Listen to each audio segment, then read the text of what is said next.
Yesterday, I watched this documentary from 1972, Marjo, and I had never heard of it, which is completely.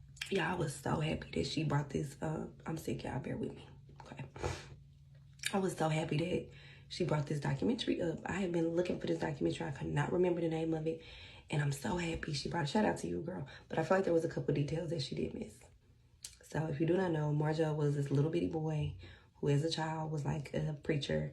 His parents basically beat him into submission to make him like memorize Bible scriptures and basically go all through the South to preach at different churches. He made upwards of $3 million. I mean, it was crazy. People loved him.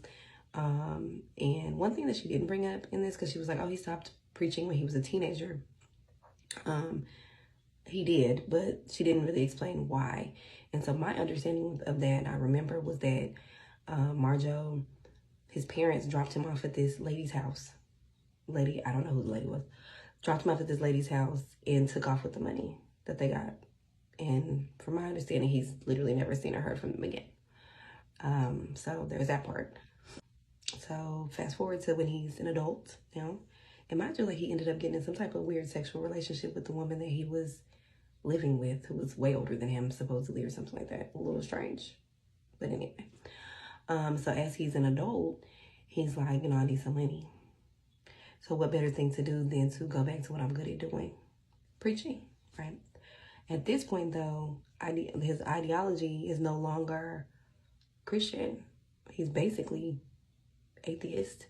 So he gets a documentary team and people to follow him as he goes back doing his rounds preaching in the South or wherever, to show people how gullible and how easy you can fool people in a church to get their money.